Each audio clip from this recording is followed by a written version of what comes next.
Blog Talk Radio.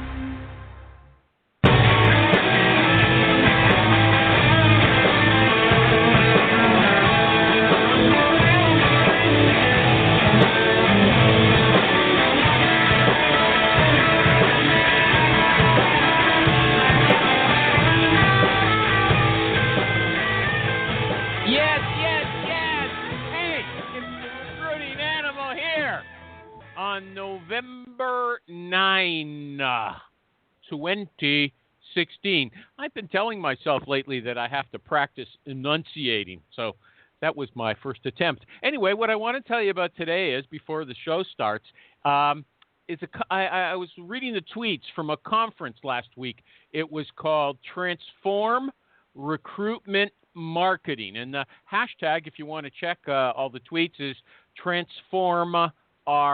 And anyway, judging from the tweets that I saw, it looks like someone said that asking for favors makes people like you and want to help you. Asking people for favors makes them like you, and it makes them want to help you. You know, I'm not totally unfamiliar with that idea. I read it before because a couple of hundred years ago, Benjamin Franklin in the United States recommended the same thing. And I read an article about it, and here's his logic.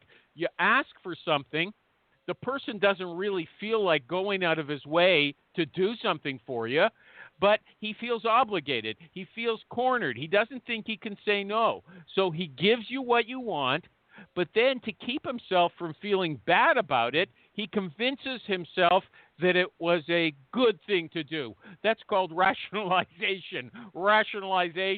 And this explanation that he gives himself to pamper his bad feelings, anyway, that makes him want to help you even more. He's convinced himself that helping you is a good thing. So theoretically, I can ask you to loan me $100 today, and next week you're going to be eager, not just able, but eager to loan me even more. That's the logic there. Does it make sense? No! It's stupid! Everybody knows that. Common sense tells you that when you see me coming, after I borrow $100, you're going to walk on the other side of the street. You don't want to talk to me. Okay?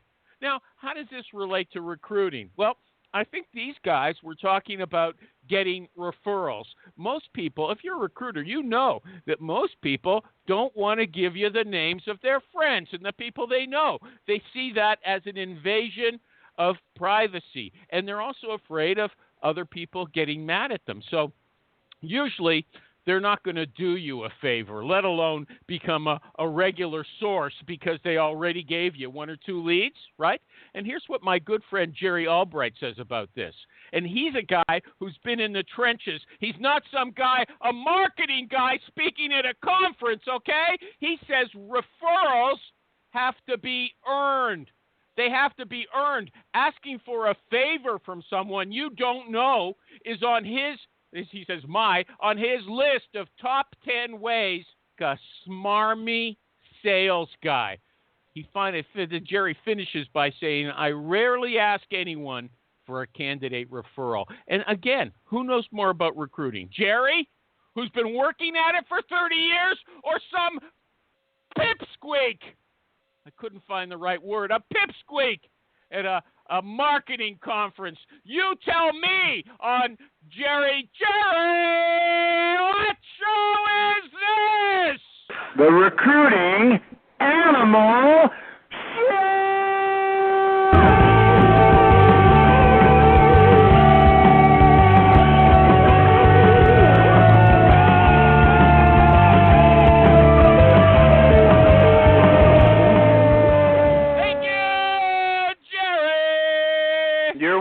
You are welcome, Animal.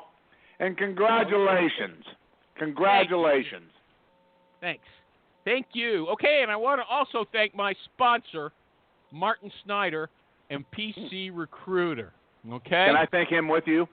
Thank you, Martin. Thank you, Martin. Thank you, Martin. Anyway, Jerry, before we get going, I've got a question for you. Okay? Don't ask me about politics, please. I wasn't planning on that, okay? I'm saving that for my ad. Okay, I had a chat last Friday with a member of my Facebook group. Okay. And her first name, I'm going to spell it for you, okay? Okay. Are you listening? Are you listening? Yep. Okay, it's P as in Peter, R as in Robert, E as in Edward, R-N-A. P-R-E-R-N-A. How do you think you say that? Everybody knows. Go ahead. Perna. Perna? No, it's Prina. It's Prina. It's a silent R. I told her, hey, change that name. God! Yeah. Come on. That's what I said. What's going on in this world? How am I supposed to know how to say her name when there's an R in it that doesn't make a sound? Okay? Every parent around the world needs to purchase how to name your child in case someone pronounces their name in the Midwest or Canada. Yeah, right. Okay, I also want to talk about the name of our guest today, and I'm worried that I might get in trouble for this. His name is Petter, P-E-T-T-E-R. You know what that makes me think of? When teenagers are necking, the next step is petting, isn't it? Oh, my goodness. It's petting. Yes, it is. Okay. Petter Olsen, are you there? Yeah, I'm here. Am I on?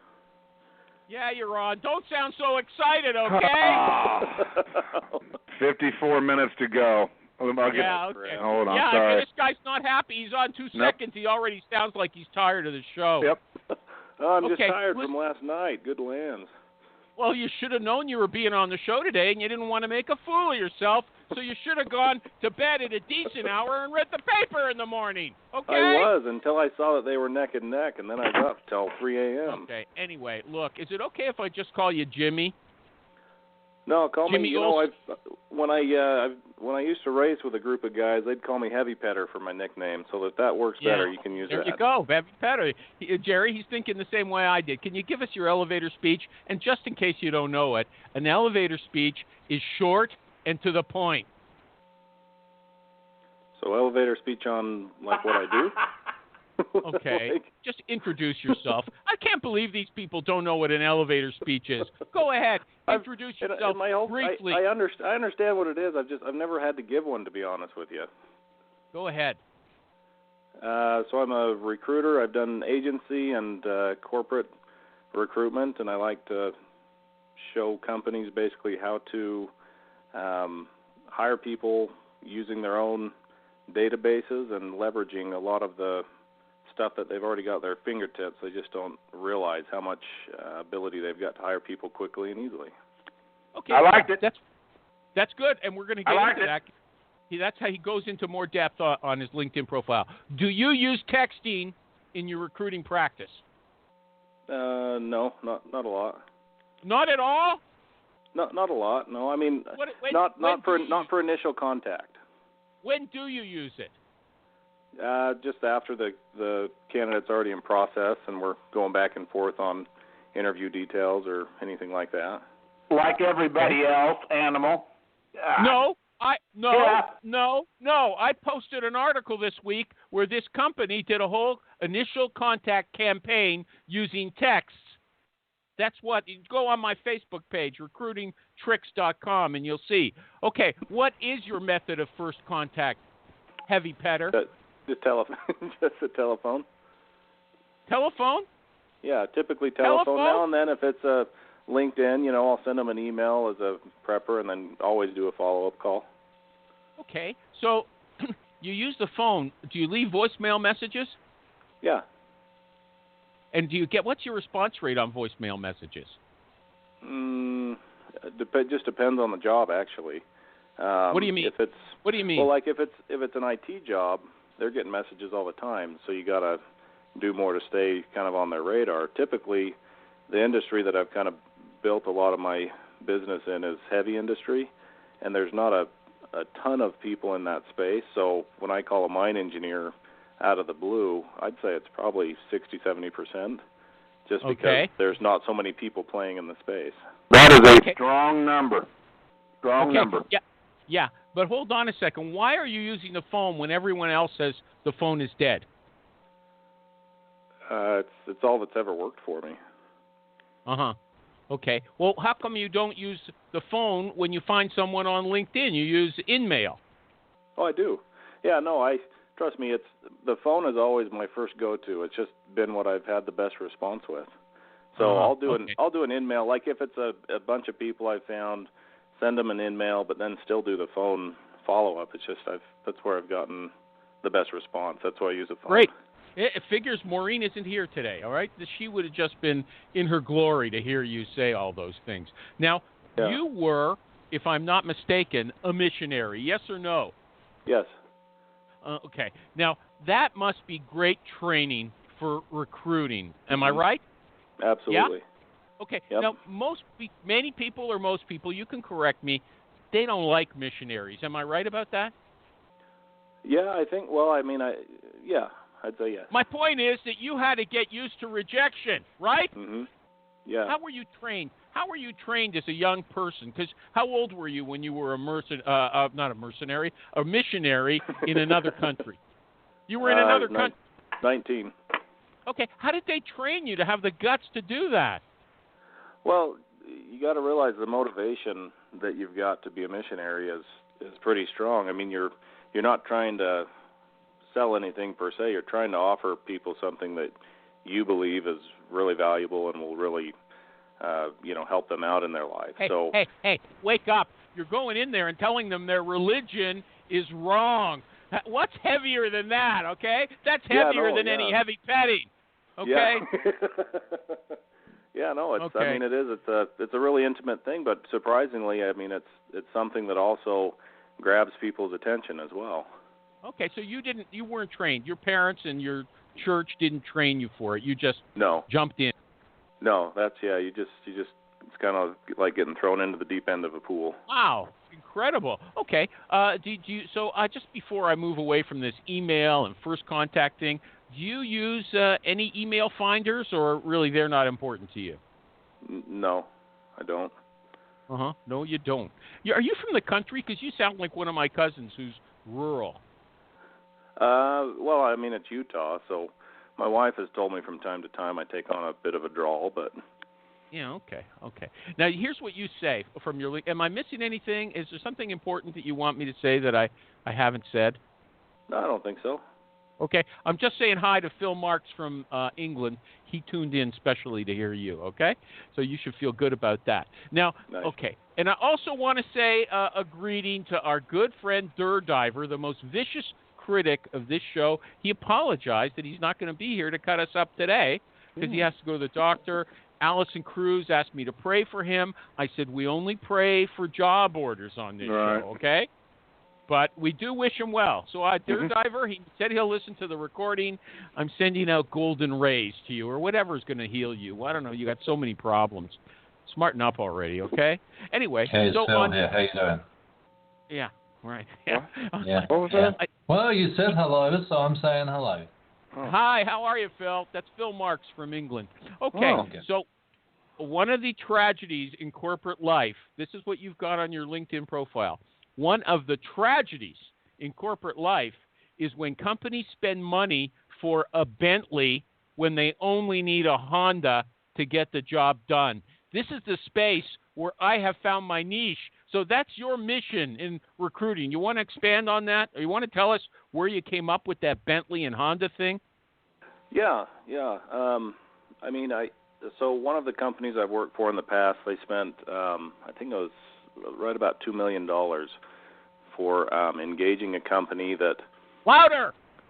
Sorry, for engaging a company that in the end basically just would take LinkedIn profiles with matching job titles for the pipelines they were trying to build for them. And, I mean, it was just these mass amounts of candidates, but none of them fit. So they spent $2 million, and I think they hired like 3 people. And 95% of the people that they were putting into these pipelines for this company I was working for were in my network. And so I think there's a lot of buzz. I think there's a lot of really good marketing, honestly. But all that we needed to do was tweak basically how we were going about our processes. And hold on a second. Wait a second. Yeah. Wait. Who made that stupid decision? Oh, someone. He's actually the executive. He's on the executive board. Somebody Way who doesn't high up. know It was. anything? I found out later it was one of his good friends actually that owns this other company that we hired. Yeah. It was corruption. Sure. Terrible. Okay. So But you common. say, I develop and implement low-cost corporate talent acquisition strategies. What does that mean? Well, the shortest way to describe it, I'd say, is it's just coming in and basically having companies leverage what they've already got going for them. Because the process at the corporate level, and I don't know why it's so ingrained, that you post, you go through candidates, you hire one, you move on, you get the same position, you post again, and you start all over again, versus using the candidates who've expressed interest already, like they're pretty warm leads and things. So that's the main process, I guess, that I try to target and help them to leverage. Did you understand that, Jerry? I'm getting bored, man. I was surfing around on a fishing website. He's got no energy. I'm sorry. Yeah, I'm sorry, man. I get that all the time. It's because of the recruitment industry. You get too high, and then all of a sudden the candidate backs out, and you slam down too low. So I've stayed the middle my whole career. I'm sorry. No, you're not in the middle. Okay, you're low energy. He's low end. Like Trump, just like the president-elect said about Jeb Bush. That's you. Okay. You want to learn something from this show? Have some coffee. Okay. Animal, how about a quick roll call? Is anybody here? I can't have coffee. There's a lot of people here, Jerry. Say hi Prove to it. Jerry, who's ever on the show. I'll call out your area codes. 801. Who's that? The guest? That's me. Okay, 415. 415. Let me hear ya. Hello. Is that a Skype caller? Who is it? This is Nin. Hi, Nin, friend.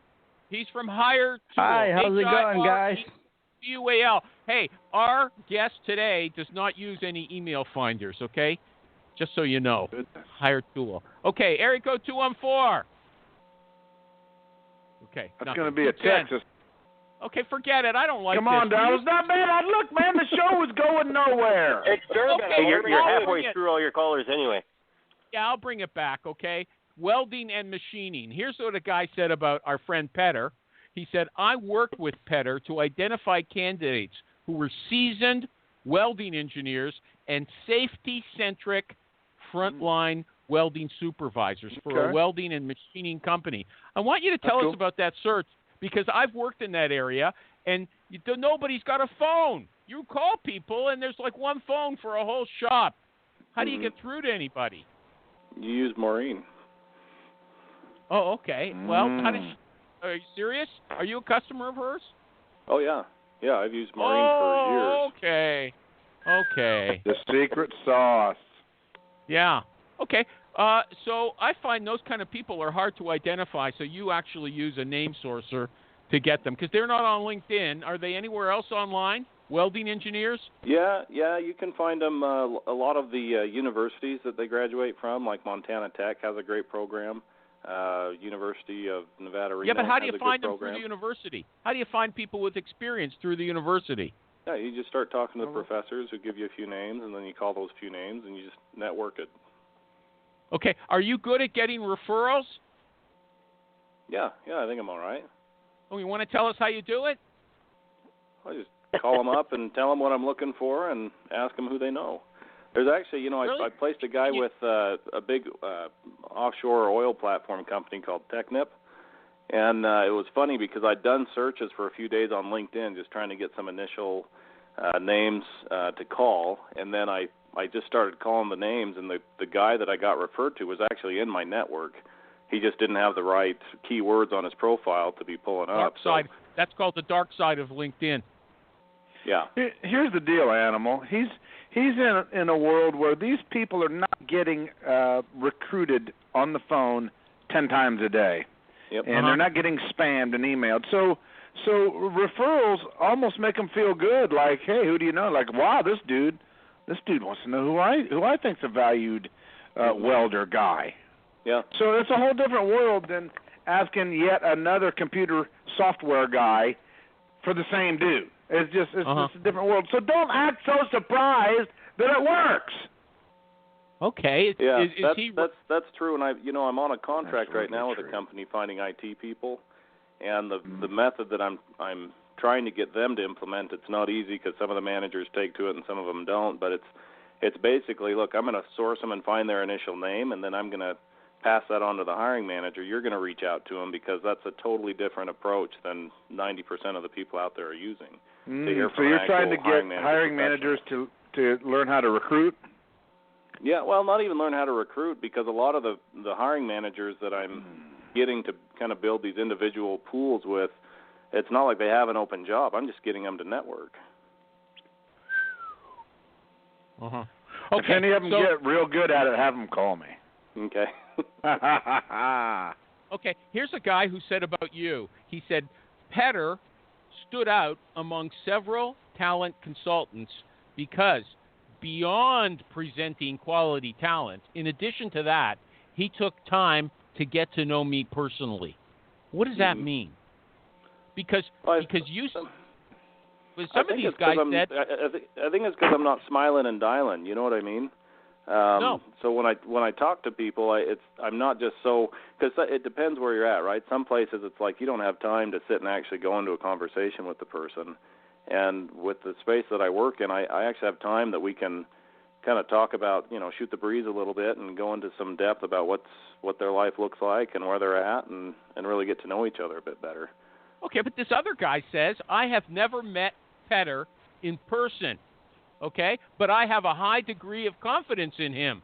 So don't tell me that face-to-face time is the key when there's people saying they never even meet you. No, I'm not saying it's the key. I'm just saying time to have a discussion that goes beyond, the immediate business at hand is the key. Look, this show has people listening, recruiters. They want to learn something from you. You've been in the business for a while. You've got people praising you on LinkedIn. Try to help us give them something they can take away. What can they learn from you, Heavy Petter? I'd say just make sure that as you're going about your business, that business isn't where it stops. Like, take time to go a little bit further than that. That's all. Give us an example. It doesn't take much. Example. Because so far the only thing they're going to learn from you is don't stay up late when you have to make a presentation. All right, I'm going to go grab a quick sandwich. I'll be right back. Anybody need anything? Yeah, look, when Jerry goes for a sandwich, that's a bad vote for you, okay? Yeah, that's Come fine. on. Grab me a Dr. Pepper or something. Go. Dr. Pepper tastes like cough medicine. Go ahead. That's only because you don't have real Dr. Pepper. Really? So go ahead. The original's made in Waxahachie, Texas. None of that crap you pick up in the convenience store. Okay, Jim, we'll get to you in a second. Okay, I just want Petter to finish. What's the takeaway? What do you want to teach people? I guess, it sounds cliche, but enjoy the journey and don't just focus on the destination. Yeah, thanks. Because while you're talking to people, I know, okay. I knew it. I knew he'd hate it. I got a question for him, Animal. Yeah. Hold on, I'm going to do an ad to pick things up. Jimmy, I'm going to do an ad, but stay there. I want to talk to Jim for a second, okay? Hi, everybody. You know what? It was a really big night last night in the United States and around the world. Donald Trump was elected president, and I have to tell you, I myself was pretty shocked this morning, and lots of people around...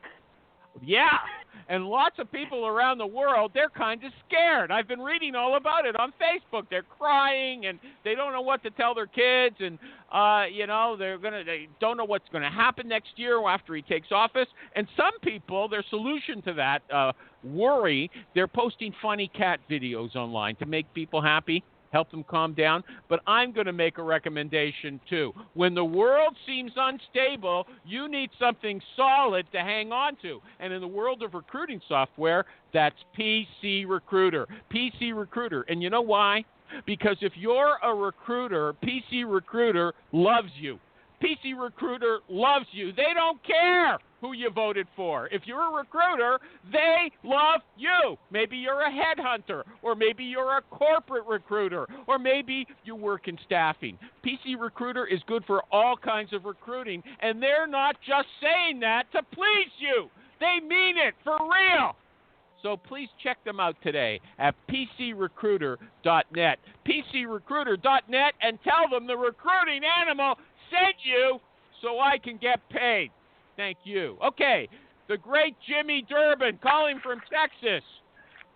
What has this guy, Petter, said? Oh, don't forget about Dr. Pepper. You need a LinkedIn. You need a link on the PC Recruiter site that says like PC Recruiter /animals that you will get credit. A little marketing piece for you. Talk to Martin about that. That's a good idea. You think they're going to put that in for me? I don't think so. They might cancel me tomorrow. I'll for you. Okay. So Look, I got a question, because he just said that spending time with people, making them feel good about, just go a little further is what you do with candidates. But he also said there's this big problem inside companies because his job is to help them solve their problems. So are you telling me that you've ever been successful convincing companies to spend a little more time with candidates? Because in this business, time is money. No, and Jimmy, time, you're mistaken. nice. Jim, that's an okay question, but he spends time with the hiring managers and gets to know them personally. That's what those guys were hiring managers, not candidates. But Petter, you can answer Jim's question. It's the same Go problem. Ahead. Nice equates in this industry to time, and managers love it and candidates love it. But there is always a trade-off, and we always say nice. What we really mean is spend money making them feel good just enough to move on to the next one. How do you break that apart? I'm so tired of people saying nice or spend time, and they never say how much. A minute, 5 minutes.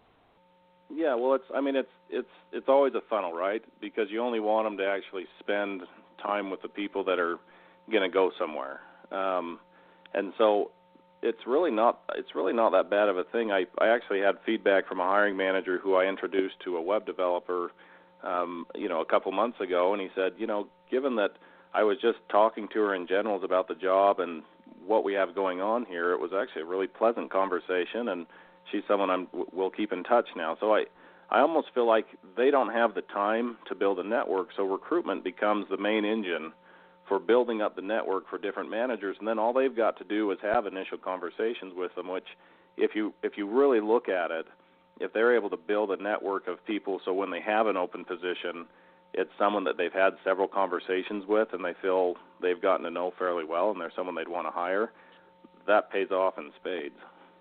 Isn't that simply the role of a sourcer, though? To talk to people, keep them warm, create a talent community of network?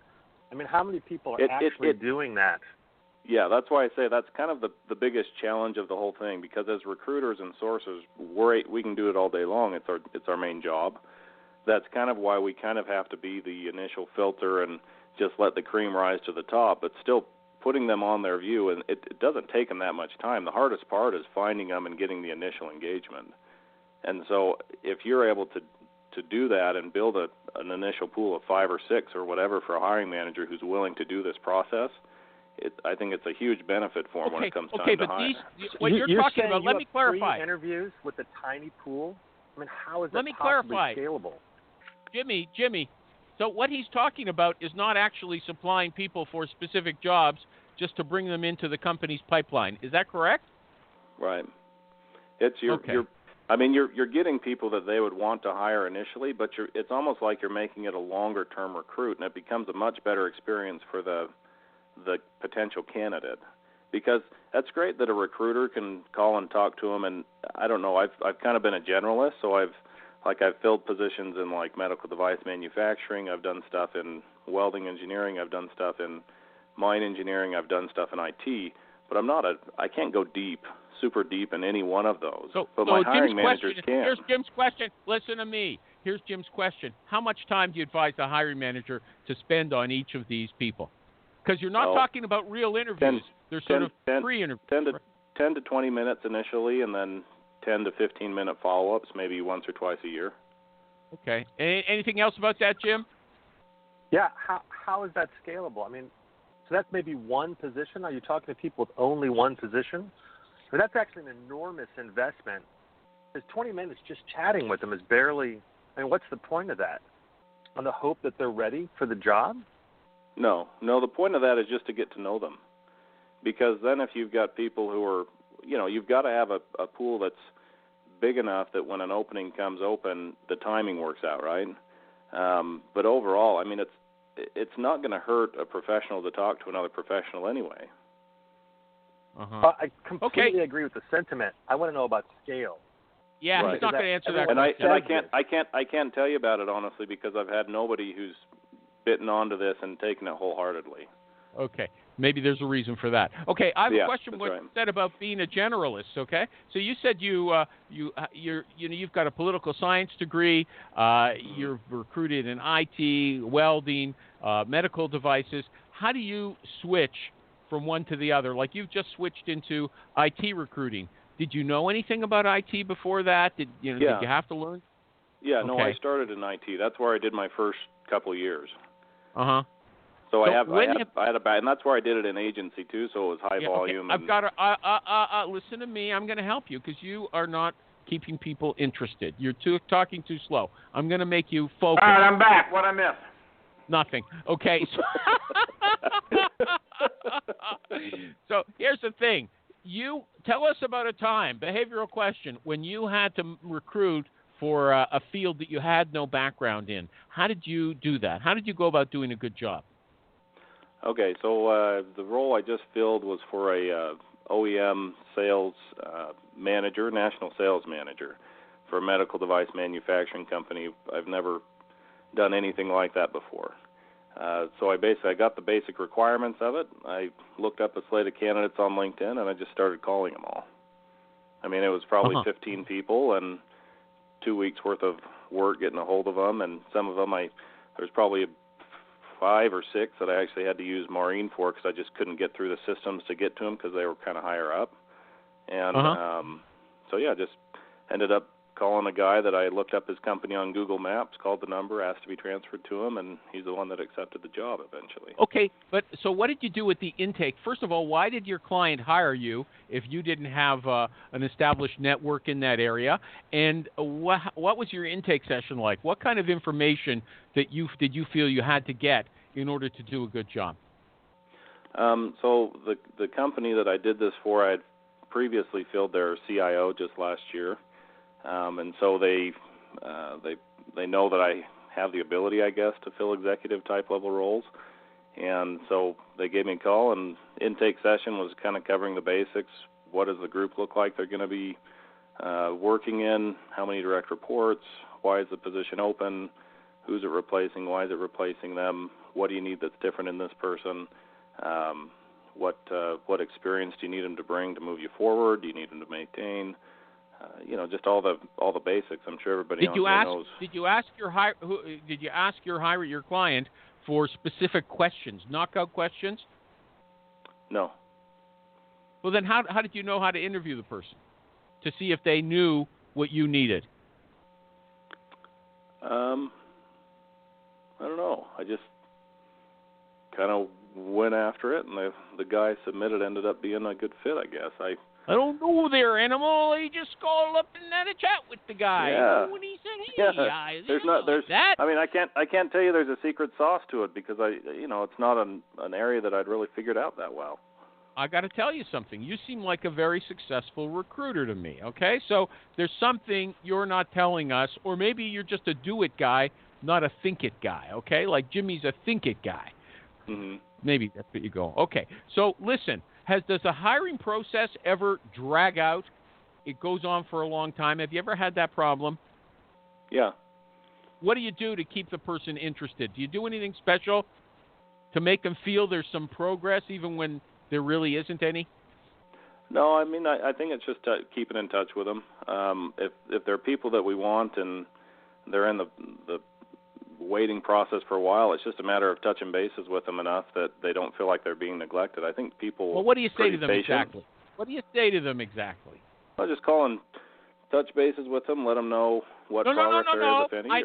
I know. I said exactly. What do you say? Pretend that I'm one of those, or pretend that Jerry is your candidate, and it's been going on for 3 weeks. What do you say to him?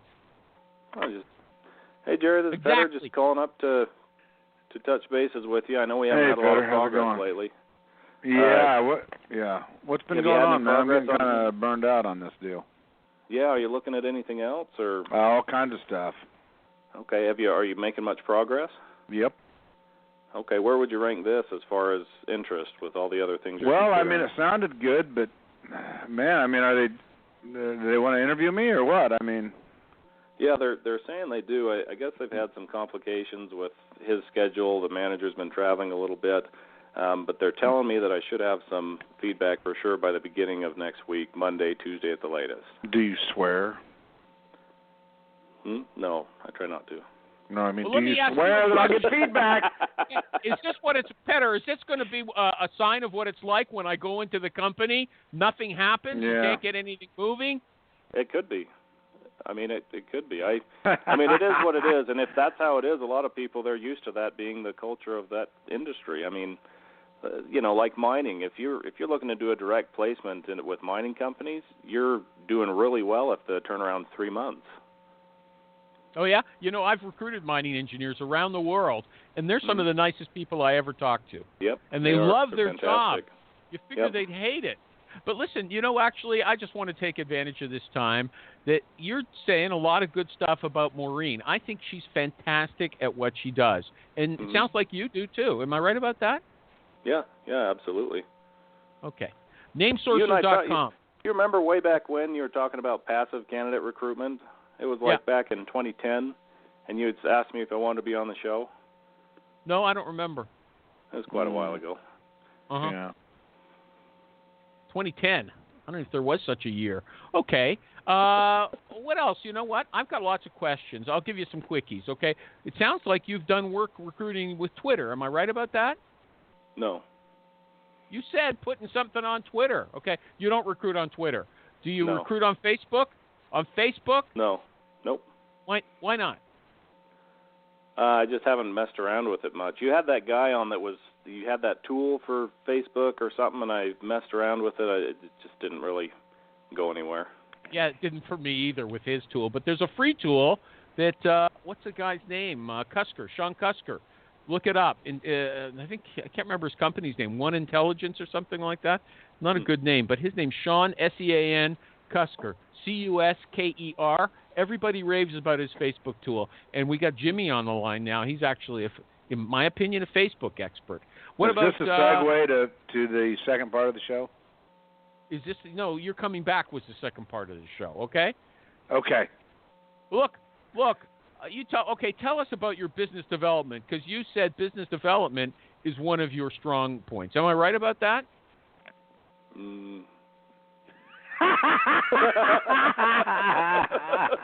That was a no, And that's a wrap. I just don't remember saying that. That's And all. we're done. It's on your LinkedIn summary. It's one of your keywords. Yeah, no, I mean, I seem to do fine at it.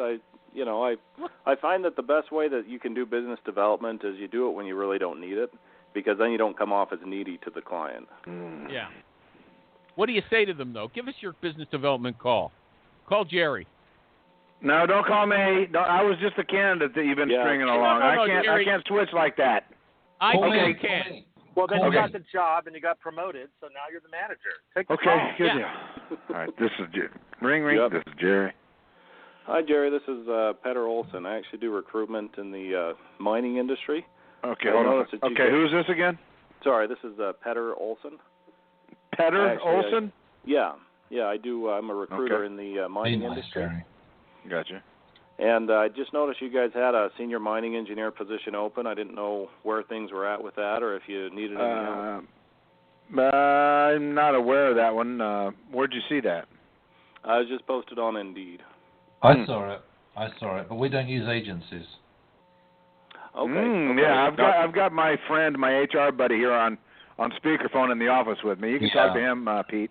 Don't do it to Jerry, because he's always giving it away with agencies. We don't work with agencies, Jerry. Do you understand? I know it, but I like to. They work stop hard. it. Yeah, we can't afford it. We don't have it in the budget now. Okay. Why should Sorry, we use Petter. you? We don't have it in the budget, I guess. Oh, you don't use it at all. Okay. Well, that's fine. Why don't I just touch bases with you in about 4 weeks, and we'll just see where things are at. I don't think things are going to change, but maybe you can drop us an email. Yeah, you bet. What's your email? Very difficult person at you're never going to get past me.com.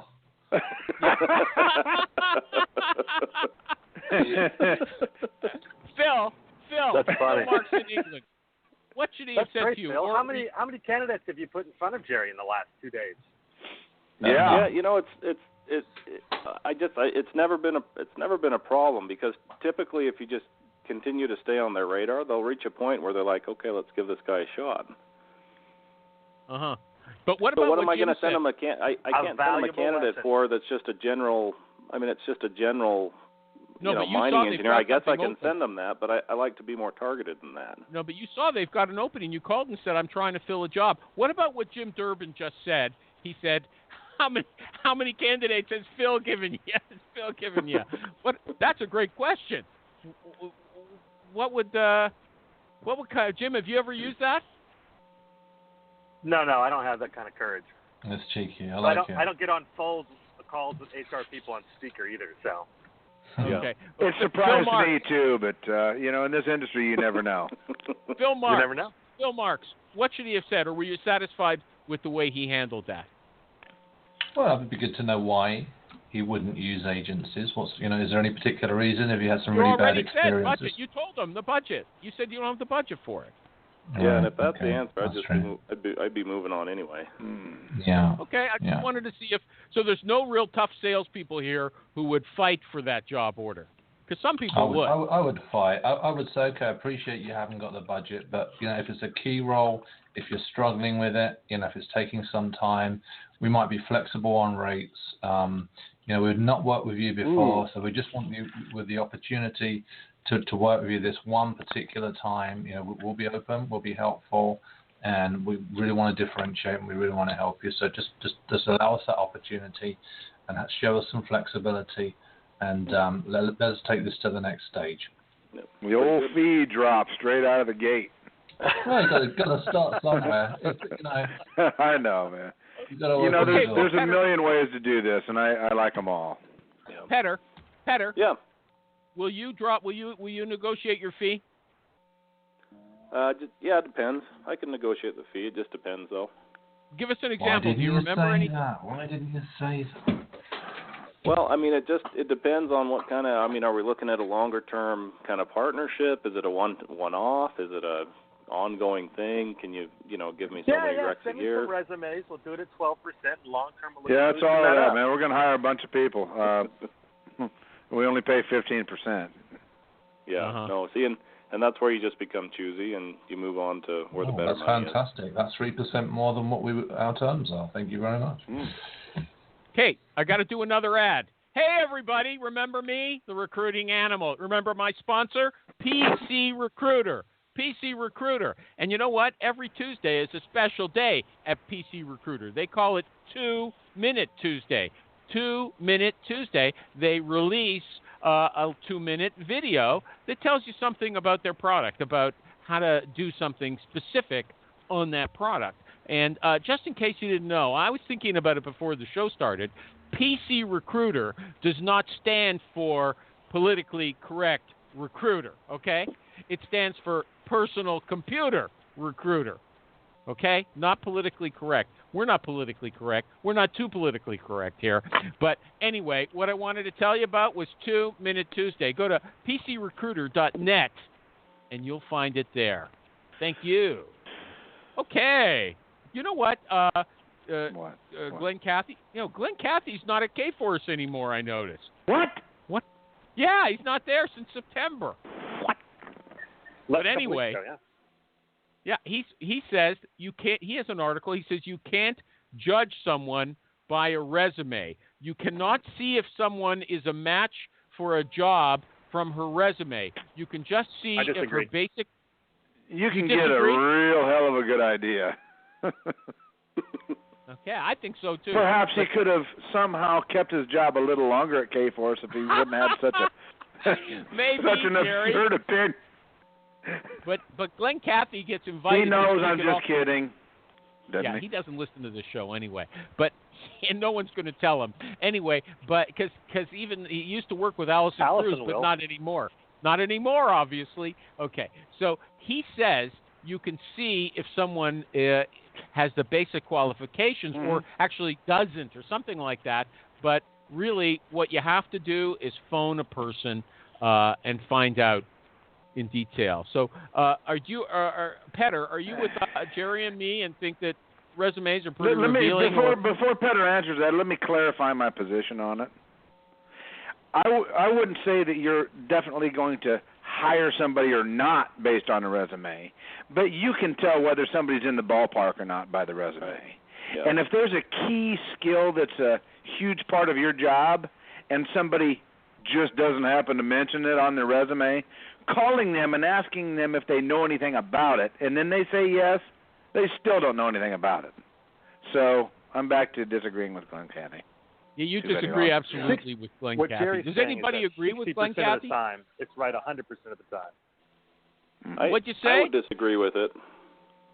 Go ahead, Petter. Yeah, well, just because I've seen so many IT guys that just the other week I was talking with a manager. We had a couple internal guys, and even one intern who had applied for the job, and we're looking at his resume going, he didn't even mention any of the technologies he's been using for the last little while. So I think I'm with Jerry where it'll give you the ballpark, but then I do think if you need to call deeper and ask specifics on some of these guys because they just don't know how to write the resume. Let me ask you a question. If you're a salmon fisherman, your resume is going to say salmon and fishing on it.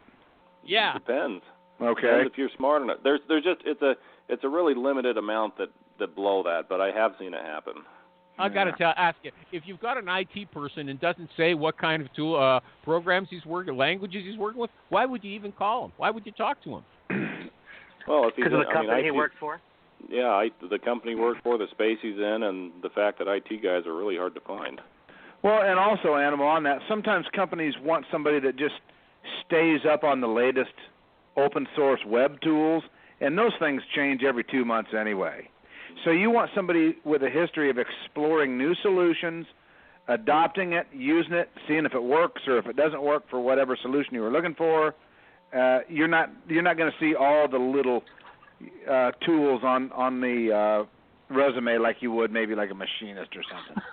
Okay, hold on a second though. It's fun Jerry, listening if to you're Jerry looking talk about IT. That's hysterical. What? If you're looking, was somebody just laughing at me? If only Jim was louder. That was a great answer. Are you kidding me? Or you don't think I was right? No, I think you're so off. But it was cute. It was like a cuddly little bunny talking about. Okay. Oh my goodness, I've never seen that happen to you before. Oh, that's amazing. Made my day. Okay. This is new me. Okay. Well, it's a new era in America. I'm not sure if you've heard. Yeah. Okay, but listen to me. Listen, if you're looking for a salmon fisherman and somebody puts outdoorsman on his resume and nothing else, are you going to call him? Well, are you looking for a salmon project manager, or are you looking for an entry-level salmon guy? Okay. So the question is, that was a legit answer. God. And how many candidates do you already have? Where does he live? What's it pay? I think Glenn was a little off base with that. Okay. Because go ahead. You want me to finish? Jim, finish. Just you start sit down with 100 resumes and make 100 phone calls. The next 100 resumes, you have a good sense of what's going to happen. It really is just a matter. If you were constantly doing the job, you can usually tell what a resume is going. You can know what's going to happen on the phone when you call. If you're on the phone and doing with resumes on a regular basis, so what we do is basic pattern recognition. Right. Okay. So I Glenn feel like wrong. every week we have to teach Animal how it really goes out here in recruiting. He's teaching you, Jerry, just in case Who you're is? asleep and didn't realize it. Who's Jim. teaching me? Jim. I already knew all that. No. I was just saying that was fun for IT. Okay. Here's what else Glenn Cathy says. He says there's just as many great, high-quality candidates in every job board resume database as there are on LinkedIn or any other source. Does anybody agree? Yeah, probably sure. Yeah. No. Show me 10,000 resumes, and there's some good people in there. I mean, what? This isn't rocket science, dude. Who doesn't agree? I don't agree. Okay, go ahead. Tell us. Well, LinkedIn has way more of these what were passive candidates even just 5-6 years ago than any resume database does. The resume database typically is only people who've gone out to proactively look for work, and at least in the heavy industry. I mean, when I first started in it, I could do a mining engineer search and come up with maybe 5 people. Now, before I left my last mining company I was at, Barrick, just for kicks, I went and linked in all their top management at one of their larger mine sites, and there was 60% that were on, and that was unheard of 5-6 years ago, and none of those people are in a resume database. See, I did that search for mining. It was for Barrick. Their head office is here in our town. Yeah. Okay. Yeah, in Toronto. Well, there's a problem there. See, there's this idea that LinkedIn, but you just said 60% of them are on LinkedIn. Mm-hmm. But if you get one resume from that company, you have access to everything on the web. It gives you all the keywords, phrases, searches, divisions, and you can find everybody at that company if you have that one resume in the database. It may not be an easy search. It may not create a list in front of you. The people aren't in the resume database, though. Just the way that the mining industry goes.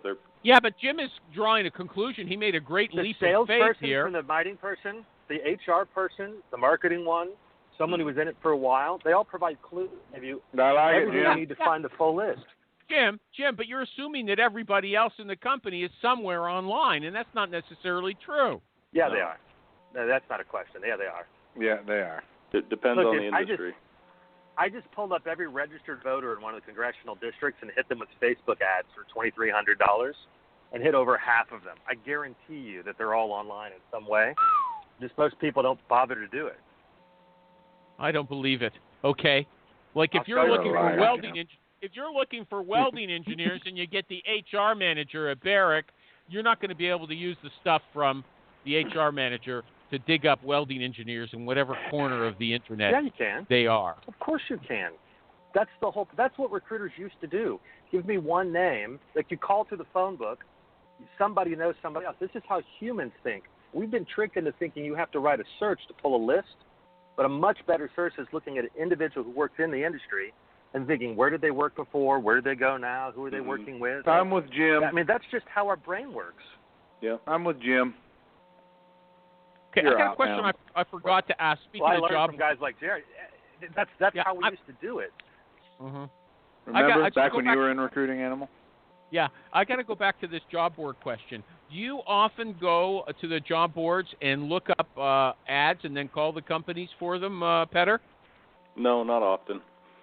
That's the example you used with Jerry. Why'd you pull that one up? Well, I just did something I'd done a little bit last year when things got slow with my usual clients. So I came up with a list of people who were looking, and over 5-6 weeks, just kind of called them. They'd say call back in a few weeks, call them back, and by the 5th week when I called them back, they hired me up. Do you ever post any jobs on job boards? Depends. If I'm on a contract with a company, I'll use whatever resources they've got. But when I'm doing it on my own, no. What are the results like then? You've used them. Have the job boards rendered anything for you? Brought in any good people? No, not a ton. I mean, maybe 20%. Okay. Anybody else got a question or something they'd like to talk about?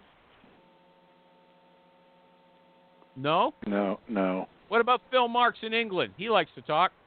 Anything, Phil? Well, he's gone. No, he's still here. No, I'm just feeling I'm busy. You don't have anything to say. I'm giving you an opportunity.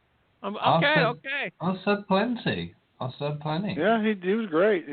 Well, I don't want to say too much. Yeah. Okay. Well, find Phil on LinkedIn. I don't believe that we're connected in any way, Phil. Are we? Do we know each other? I've tried to, but I think you're ignoring my invitations. Well, you've not done anything for me. Yeah. Well, you're very, very. Oh my God! Can you believe it? So what else should we talk about? What else should we talk about, Petter? Anything else, or should we finish off the show early? No, I'm fine to finish it off early. I will end with one thing that I had a conversation with Maureen about 5 weeks ago, because I've kind of followed all the different stuff that keeps getting put out there about new recruiting technology and information, and I just called her and I just said, is there anything I'm missing? Like, I don't feel like anything is really that new under the sun. I feel like it's the same old call people, network, relationship-based business, and he kind of agreed with me. So I guess that's my closing. There's a few cool tools and stuff out there, but overall I feel like recruiting's the same as it was for the most part. Do you use any Chrome extensions? Yeah, I just used the one with my, I signed up with Loxo. Have you heard of them? Who? What is it? Loxo, Loxo. No, I never heard of it. Yeah, what they're does it good. do? I told them actually they should come on your show. You should ping the. What is it? It's a CRM. It's a CRM. What? That's all. A CRM. Oh, That's okay. disgusting.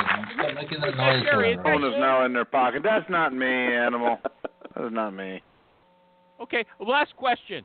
Counteroffers. Is there anything you do special to prep your candidates about counteroffers or handle them once they come back and tell you they've got a counteroffer? Yeah. I'll typically just try to head it off ahead of time. Just let them know. How? To let them. How? I like tell them the when exact you. words. Give us your Okay, script. you bet. The words.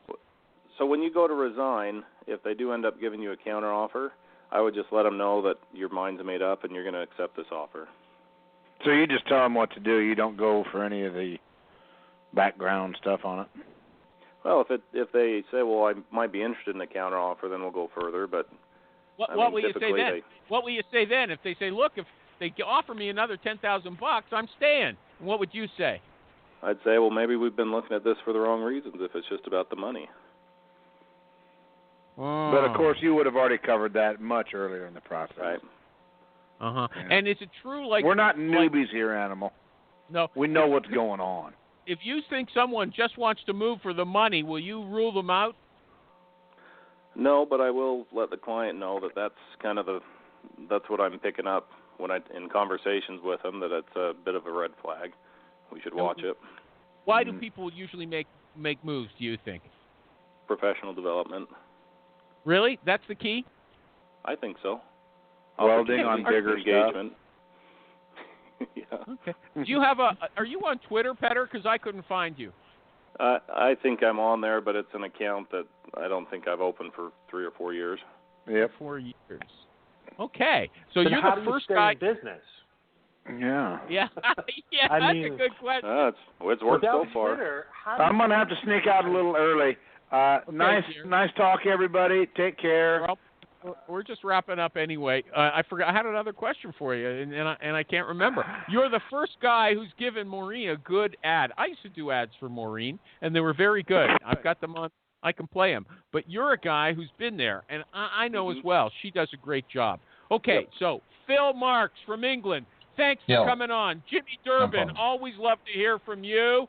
Michael G. Cox was here, and our great guest, Petter Jimmy Olsen, okay? Hey, Petter, call in sometime, and thank you!